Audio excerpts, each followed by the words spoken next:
اس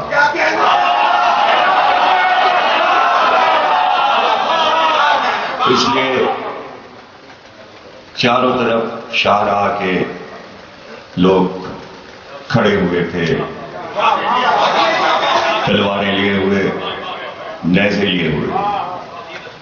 نقیب آگے آگے ندا دے رہے تھے، زرین کمر غلام ادھر ادھر دوڑ رہے تھے، اس لیے کہ خدا بند مملکت کی سواری آنے والی تھی. خدا بند ان کا جب آتا تو وہ سجدوں میں گر جاتے تھے، اور اگر کوئی سجدہ نہ کرتا تو اس کے ہاتھ پیر کاٹ دیے جاتے تھے.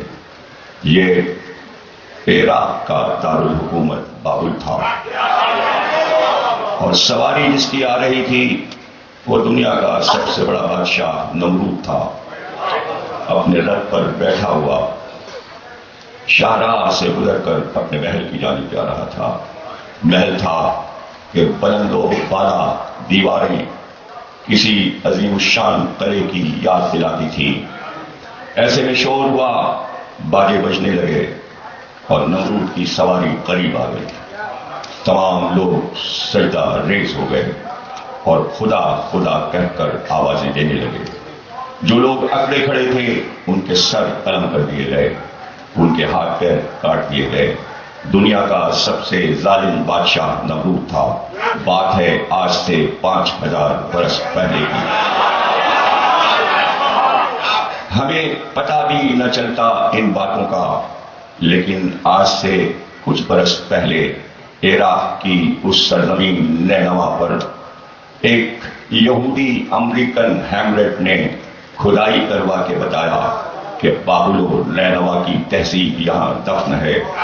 جس طرح آپ کے ملک میں جدارو، موہنجودارو اور ہڑپا کی کھدائیاں ہوئیں اور قدیم تہذیبیں برآمد ہوئی، اسی طرح وہاں بھی ہیملیٹ نے کھدائی کر کے وہاں سے ایک شہر کو برآمد کیا جو نمرود کا دارالحکومت تھا. 100 سال لگ گئے اس زبان کو پڑھتے ہوئے، اس لیے کہ کلدانی زبان جو عراق کی سب سے قدیم زبان تھی. 100 سال کے بعد ان پتھروں کو پڑھا گیا. ان پتھروں سے جو نتیجہ برآمد ہوا ان سب کو جمع کر کے ہیملیٹ نے ایک کتاب لکھی، دا ہسٹری آف بابل و نینوا. اس نے کتاب کا پہلا چیپٹر جو لکھا وہ یہ لکھا کہ جب اس شہر کی کھدائی ہوئی تو 7 قبریں ایسی تھیں کہ جن قبروں پر پتھر لگا تھا، اور اس ایک قبر پر یہ پتھر میں لکھا ہوا تھا کلدانیہ زبان میں کہ اے دنیا کے انسانوں، ہم تم سے انصاف طلب کرتے ہیں. ہم نمرود کے معمار تھے اور عمارتیں بناتے تھے. 4 نجومی ہمارے ساتھ تھے جو قسمت کی خبر دیا کرتے تھے کہ اب کیا ہونے والا ہے. ہم سے نمرود نے یہ کہا تھا کہ ایک ایسا قصر تعمیر کرو جس میں بلند و بالا 3 مینار بنائے جائیں. ہم نے اس عمارت کو بہت محنت سے بنایا تھا، لیکن جس دن نمرود کو اس عمارت کو دیکھنے کے لیے آنا تھا، جب ہم سب نمرود کے ساتھ پہنچے تو وہاں پر ہم نے دیکھا کہ 3 میناروں کے بجائے 5 مینار بنے ہوئے.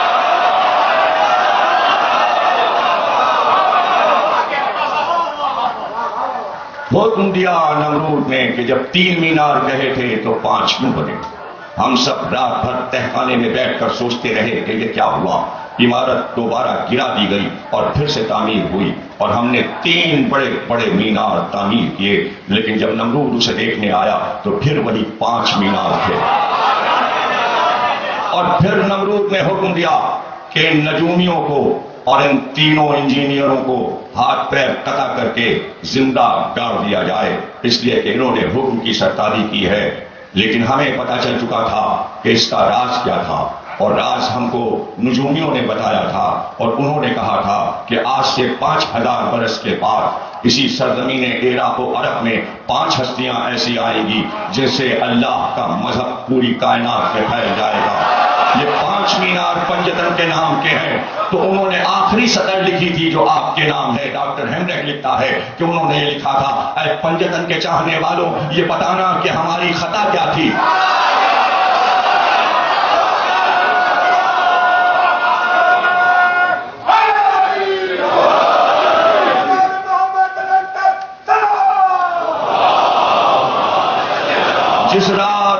قتل کیا گیا قصر نمرود پر وہ زرد رنگ کا پرچم جو کافی طویل اور عریض تھا، جس پر عقاب کی تصویر لگی تھی۔ رات آدھی گزر چکی تھی کہ محل سے چیخنے کی آوازیں آئیں، دربانوں سپاہی دوڑنے لگے اور خاص خوابگاہ نمرود میں پہنچے اور آ کر پوچھا کہ کیا بات ہے، کہ تم کو پہرے پر رکھا گیا ہے، لیکن تم کس طرح پہرے دیتے ہو کہ ابھی ابھی ہماری خوابگاہ میں ایک جوان داخل ہوا تھا، اس کے ہاتھ میں تلوار تھی اور وہ کہہ رہا تھا کہ ہم تجھے ٹکڑے ٹکڑے کر دیں گے، اس لیے کہ خدا تو نہیں ہے، خدا وہ ہے جو کائنات کو چلا رہا ہے۔ جب وہ آیا اور اس کی آنکھوں کو ہم نے دیکھا اور سامنے اس کا جلال دیکھا تو اس کے پیچھے ہم نے دیکھا کہ 14 ہستیاں اس کی مدد کر رہی تھیں۔ یہ کیسے ہمارے محل میں سب داخل ہوئے؟ نجومیوں کو بلایا گیا اور ان سے پوچھا گیا کہ کیا بات ہے، اس خواب کی تعبیر کیا ہے؟ ذائچے بنائے گئے، لکیریں کھینچی گئیں، آسمانوں اور زمین کے قلابے ملا دیے گئے۔ نجومیوں کو ڈر تھا کہ ہماری جان نہ جائے، اس لیے انہوں نے اپنے فن کو یکجا کر کے ایک بار کا خداوند بات یہ ہے اگر ہمیں معاف رکھا جائے تو تیرے دارالحکومت میں آج سے 10 مہینے کے بعد ایک بچہ پیدا ہونے والا ہے، اس بچے کا نام ابراہیم ہوگا، وہی تیری خواب میں آیا تھا، اور وہ 14 ہستیاں اس کی نسل میں آئیں گی، وہ 14 ابراہیم کی مدد کر رہی ہیں، اور تیرا تختہ الٹ جائے گا جب ابراہیم آ جائے۔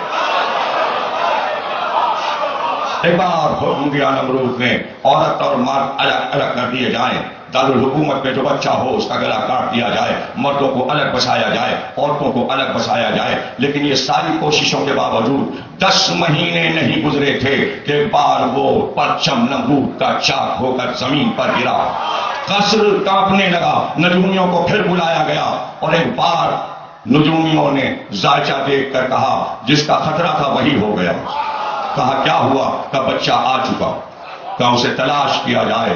یہاں نجومی سر جوڑے بیٹھے تھے، نمرود ہراساں تھا، اور اسی دارالحکومت میں شہر سے باہر ایک پہاڑی چٹان کے نیچے ایک خوبصورت جوان بیٹھا تھا، اس کے ساتھ اس کی زوجہ بیٹھی تھی۔ یہ جوان تارخ تھا اور زوجہ مثلی تھی، اور ان دونوں کے گود میں ایک بچہ مسکرا رہا تھا، اور مثلی سے کہہ رہے تھے تارخ اس بچے کی پیشانی تم نے دیکھی؟ آؤ مثلی میں تم کو صحیفہ ادریس کا ایک ورق سناتا ہوں۔ اور ایک بار انہوں نے صحیفہ ادریس کی تلاوت شروع کی اور پڑھنا شروع کیا کہ ابراہیم جس سے اللہ کا مذہب شروع ہوگا، ادریس کے صحیفے میں وہی اتری ہوئی تھی، اور وہ سنا رہے تھے اپنی زوجہ کو اور بتاتے جا رہے تھے کہ اس کا دین بڑھتا جائے گا یہاں تک اس کی نسل میں محمد آئے گا، اور محمد کو اللہ ایک بیٹی فاطمہ عطا کرے گا، اس سے تو بچے حسن اور حسین پیدا ہوں گے، یہ علی کے بیٹے ہوں گے، اور قیامت تک اب دین انہی 5 سے چلے گا۔ ذرا اس بچے کی پیشانی کی چمک کو دیکھو۔ نمرود بہت ظالم تھا، نمرود بہت ظالم تھا، ابراہیم سے بچ رہا تھا، لیکن ابراہیم اسی پہ دارالحکومت میں جوان ہوئے اور نمرود کی ہیکل میں داخل ہو کر 16 برس کی عمر میں سارے بتوں کو توڑ ان کا سالانہ میلہ شہر خالی ہو جاتا۔ اس دن کا انتخاب ابراہیم نے کیا تھا بتوں کو توڑنے کے لیے۔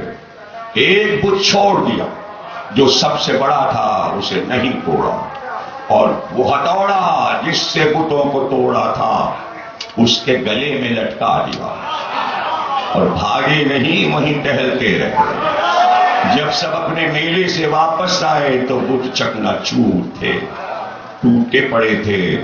سب نے کہا یہ وہی جوان ہے جو سڑک پر بتوں کے پیر میں رسی باندھ کر کھینچتا رہا ہے، اسی نے ہمارے بت توڑے ہیں، اس کو لاؤ۔ ابراہیم کو بلایا گیا، پوچھا سب نے یہ بت تم نے توڑے ہیں؟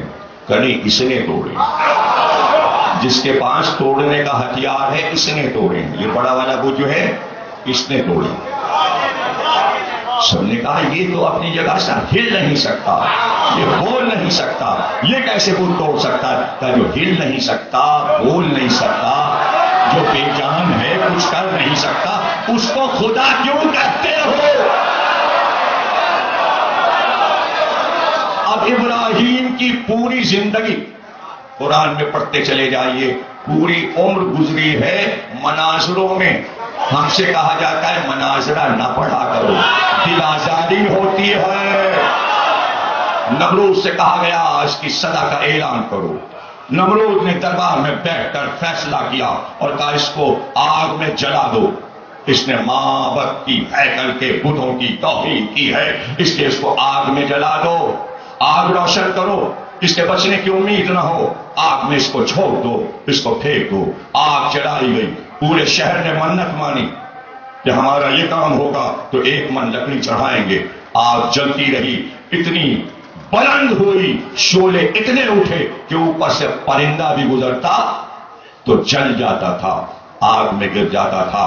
جب آگ دہک اٹھی تو ایک بار حکم دیا نمرود نے اپنے قصر کے پام پر آ کر کہ ہم دیکھ رہے ہیں ابراہیم کو آگ میں پھینک دیا جائے، ابراہیم کو آگ میں ڈال دیا جائے.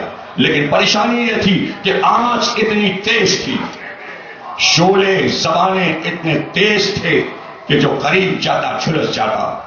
تو وہ آیا جو آ کے مشورے دیتا تھا، بھیس بدل کے آتا تھا، بھیس بدل کے آتا تھا. کہا منجنیق بنا لو، جیسے ہنڈولا ہوتا ہے جھولا جھلانے والا، کا وہ بنا لو، اس میں بٹھا کے اسے تیز گھما کے آگ کی طرف پھینکو، تمہیں جانا نہیں پڑے گا. ابراہیم کو منجنیق میں بٹھا کر گھمایا گیا اور پھر طاقت کے ساتھ آگ کی طرف پھینکا گیا. ادھر ابراہیم فضا میں آئے، ادھر جبریل نے اللہ سے کہا میں جاؤں؟ تیرا خلیل ہے، تیرا دوست ہے. کہا اگر حسرت ہے دل میں تو جاؤ. جبریل نے کہا تھا ان کا ارمان تھا، وہ اللہ کے دوست کو بچانا چاہتے تھے.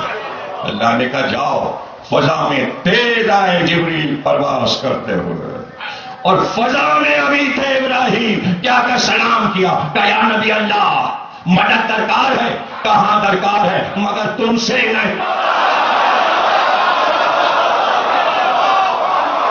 مدد درکار ہے مگر تم سے نہیں. ابراہیم سے بڑا نبی کوئی نہیں. اگر ہیں تو سرکار شیخ الانبیاء افضل ترین ہیں تمام 1,24,000 انبیاء سے سوا. ہمارے سرکار کے ہر نبی سے ابراہیم افضل. اگر کوئی بات کر دے تو سنت ابراہیمی بنتی ہے. اگر جبریل سے مدد لے لیتے تو امت قیامت تک کہتی یا جبریل یا جبریل. آپ پوچھتے مہدی کیوں نہیں آتے، مہدی کیوں نہیں آتے؟ مہدی جب آئیں گے جب انسان اپنی ترقیوں میں خود آگ لگا لے گا. آگ تو لگاؤ. نمرود نے آگ جلائی اور ابراہیم آئے. جب دنیا آگ بنے گی فخر ابراہیم آ جائے.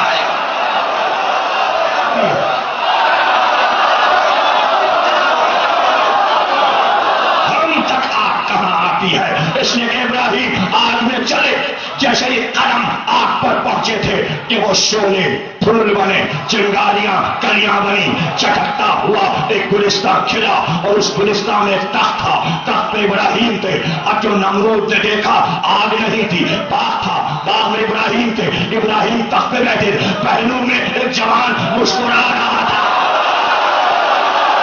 پوچھا گیا یہ کون؟ کہا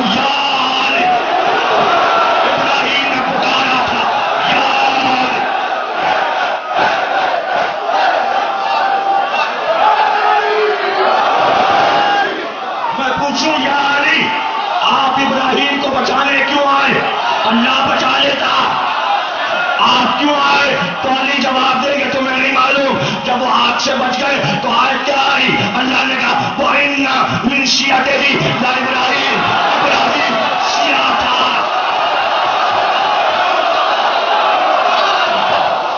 اور نمرود نے پوچھا تو کیا چاہتا ہے؟ کہا میں یہ چاہتا ہوں کہ اپنے دعوے سے دستبردار ہو جا. خدا تو نہیں ہے، میرا خدا. کہ تیرا خدا کیا کرتا ہے؟ ابراہیم نے کہا میرا خدا زندگی دیتا ہے، موت دیتا ہے. نمرود کے پہلو میں ایک دوست بیٹھا تھا، اسے گھوسا مارا، وہ مر گیا. ایک قید خانے میں تھا جسے پھانسی کا حکم تھا، اسے آزاد کیا. کہ اس کو موت دی میں نے، اس کو زندگی دی، خود میں ہوں. یاد رکھیے گا مناظرہ اسے کہتے ہیں کہ جہاں دلیلیں دونوں طرف سے برابر کی چلے، لیکن جب بڑی دلیل آ جائے تو اپوزیشن جب خاموش ہو جائے تو فتح ہوتی ہے، پھر دلیل کا جواب نہیں ہوتا۔ ابراہیم نے مناظرہ جیت لیا نمرود سے، مناظرہ تھا توحید پر، سارے مناظرے توحید پر ہوتے ہیں۔ نہ ہم خلافت علی پہ لڑ رہے ہیں، نہ فتح پہ لڑ رہے ہیں، ہم صرف اس لیے لڑ رہے ہیں کہ اللہ کو مانو تو صحیح، اللہ تو مانو۔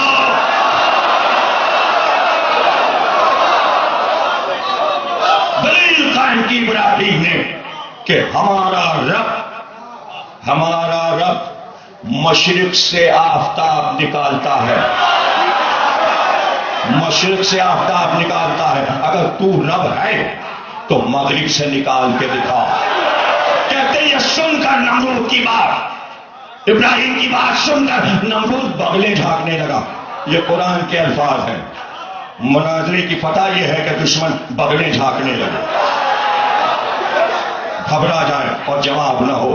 کہنے کو ابراہیم کہہ گئے، بات قرآن میں محفوظ ہو گئی، توریت میں محفوظ ہو گئی، انجیل میں محفوظ ہو گئی۔ 5000 برس گزر گئے، علی کا سر محمد کے زانوں پر تھا۔